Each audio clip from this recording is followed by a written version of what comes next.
Have you ever wondered why some men marry certain women but only play games with others? Why does one woman get a ring while another gets breadcrumbs even when she's beautiful, smart, and kind? Here's the hard truth. It often has nothing to do with you and everything to do with what's happening in his subconscious mind. One legendary psychologist spent his life mapping the hidden forces that shape attraction, forces most people never even see. He discovered that men don't choose partners by luck or logic alone. Their choices are driven by deep, unconscious patterns, primal desires, and unresolved wounds buried long ago. So what really separates the woman a man commits to from the one he only plays with? What makes her wife material in his eyes while another stays a fleeting fantasy? The answer lives in a hidden feminine blueprint inside every man's psyche. By the end of this video, you'll see exactly how these invisible forces work and what it really takes to unlock deep, lasting commitment. Stay with me, because this changes how you read every relationship you've ever had. This concept is one of the most profound keys to understanding the human mind, especially when it comes to love, attraction, and commitment.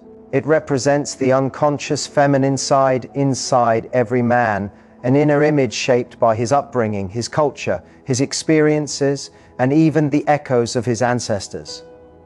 It's not a vague idea. It's a living, breathing force that colors how he sees women, how he treats relationships, and how he sees himself.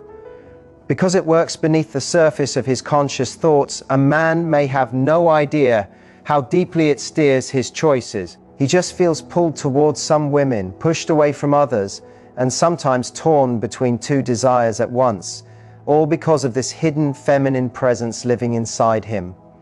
And here's the part nobody tells you. That presence isn't fixed. It grows and changes through different stages, and each stage is a different kind of feminine energy.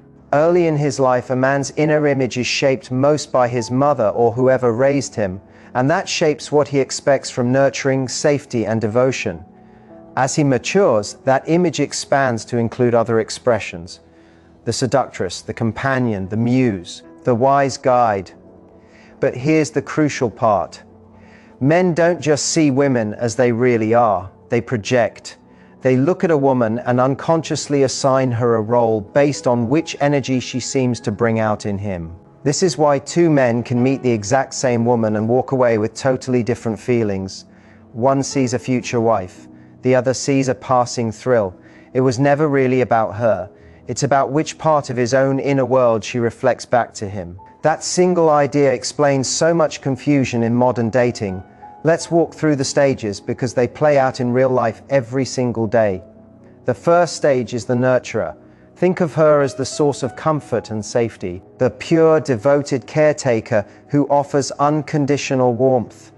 When a man is stuck in this stage, he craves stability, tradition, and the feeling of home. Women who carry this energy are often put on a pedestal, adored for their loyalty and softness, instantly seen as wife material. But there's a shadow side.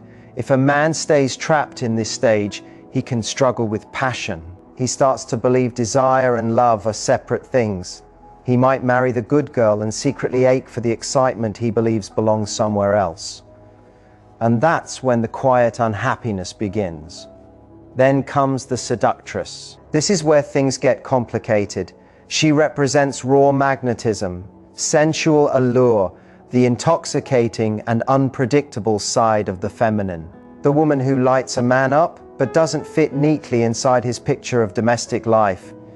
Men drawn to this energy feel explosive chemistry, but relationships built on that energy alone burn hot and fast, because this archetype exists in a fantasy, not in everyday reality. She's the muse who inspires obsession but rarely earns commitment, especially from a man who hasn't faced his own darkness. He may secretly compare real partners to an impossible standard of passion, or he may chase fleeting affairs with women who carry this spark while saving marriage for someone he considers safer. And here's the tragedy. The woman under the fantasy rarely gets seen at all. She's reduced to a role, and both people end up feeling empty. The third stage marks a turning point. Here the inner feminine grows past the old split between saint and seductress, and love begins to merge with wisdom. This is the companion, the partner who is both lover and friend, the woman who inspires growth, not just comfort or excitement. Relationships rooted in this energy have real depth. These are the partnerships where a man feels truly seen and gently challenged at the same time. This kind of woman often becomes a long-term partner because she represents a more mature way of loving. She isn't put on a pedestal and she isn't objectified. She walks beside a man as an equal.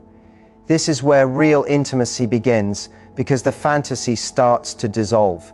A man with a developed inner world doesn't love her just for what she gives him. He loves her for who she is. And that's why these bonds tend to outlast the ones built on the earlier stages. Finally, there's the rarest and most evolved stage, the wise guide.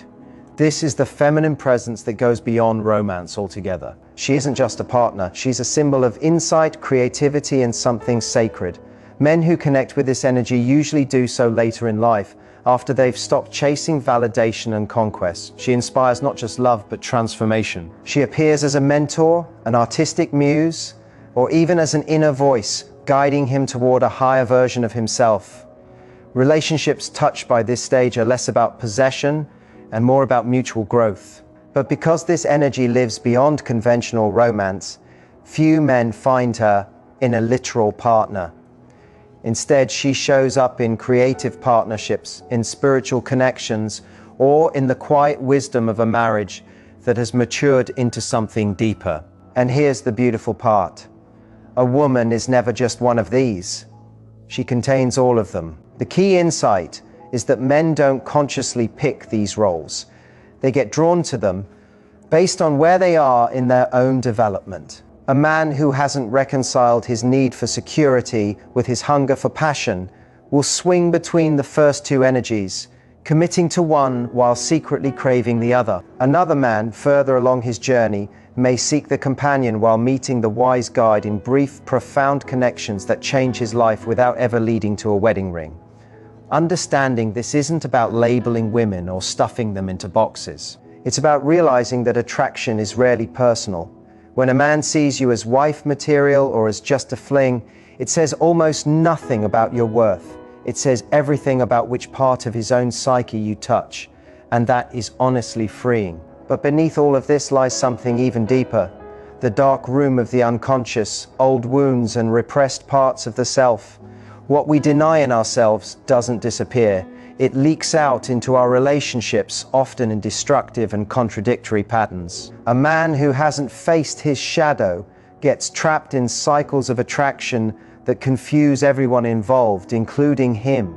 His unresolved pain from childhood wounds, from social conditioning, from old heartbreaks, becomes the invisible architect of his desires. This explains why some men chase thrill after thrill while simultaneously running from real intimacy. That seductive energy represents more than just passion. She carries the parts of himself he's afraid to admit exist, his raw desire, his vulnerability, his fear of losing control. In chasing her, he's not just looking for pleasure.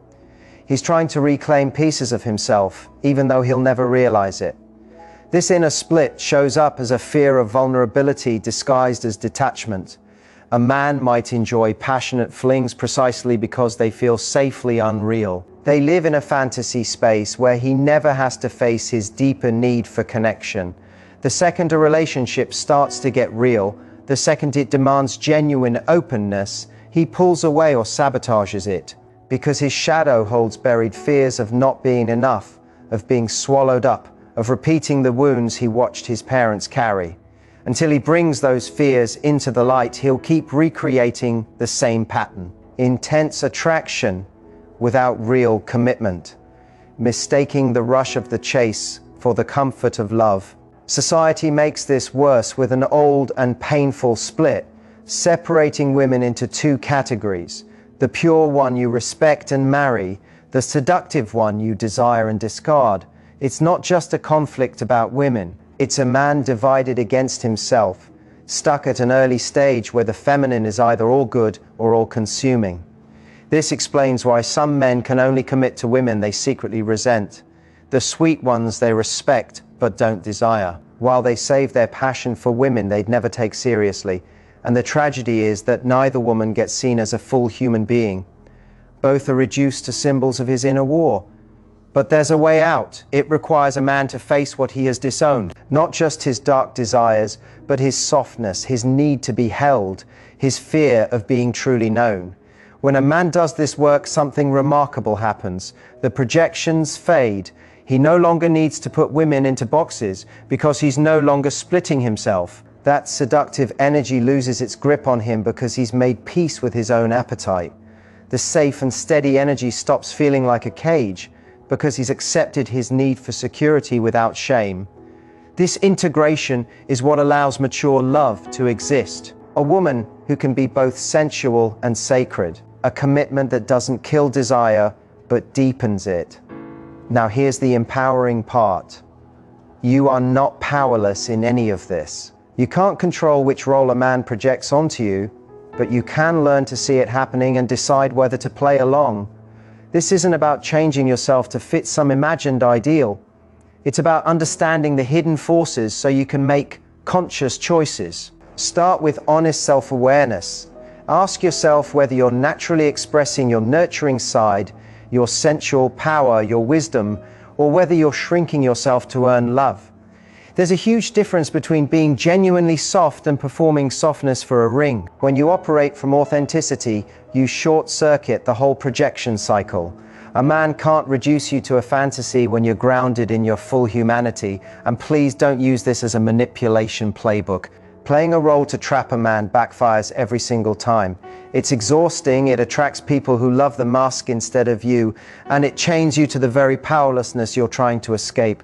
Real strength comes from being so whole that you naturally repel anyone who can't see you. That doesn't mean you can't be intentional. There's wisdom in knowing when to lead with tenderness or playful energy. The difference is whether you choose from awareness or from fear.